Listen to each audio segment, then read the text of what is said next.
ఇప్పుడు ఫర్టిలిటీ సెంటర్కి వెళ్ళిన ఫర్టిలిటీ డాక్టర్ దగ్గరికి వెళ్ళిన ఎక్కువ సజెస్ట్ చేసేది ఐవీఎఫ్. అసలు ఈ ఐవీఎఫ్ అంటే ఏంటి? ఇది చాలా పెద్ద అపోహ. ఒక ఫర్టిలిటీ సెంటర్కి వెళ్ళిన వెంటనే ఐవీఎఫ్ చేసేస్తారు, లేకపోతే ఒక ఫర్టిలిటీ డాక్టర్ని కలిస్తే వెంటనే ఐవీఎఫ్ చేసేస్తారు అనేది ఒక పెద్ద అపోహ.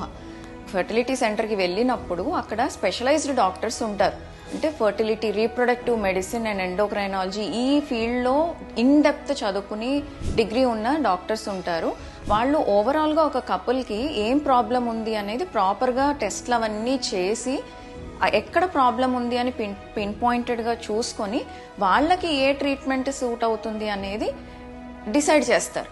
సో ఆ ట్రీట్మెంట్స్లో సింపుల్ లైఫ్ స్టైల్ కరెక్షన్స్ అవ్వచ్చు, లేదు జస్ట్ హార్మోనల్ కరెక్షన్స్ అవ్వచ్చు, లేకపోతే చిన్న చిన్న ట్రీట్మెంట్స్ అంటే ఒక ఎగ్ పెరగడానికి ఒక టాబ్లెట్స్ ఇచ్చి ట్రై చేయమండము, లేదు అని అంటే ఇంకొంచెం పెద్ద ప్రాబ్లం ఉంటే ఏదైనా ఐయుఐ చేయడము, లేదు దానికి సరిపోదు అని అంటే అప్పుడు లాస్ట్ లెవెల్గా ఐవీఎఫ్ అనేది చెప్తారు. సో ఒక ఫర్టిలిటీ సెంటర్కి వెళ్ళంగానే అందరికీ ఐవీఎఫ్ చేస్తారు అనేది కాదు.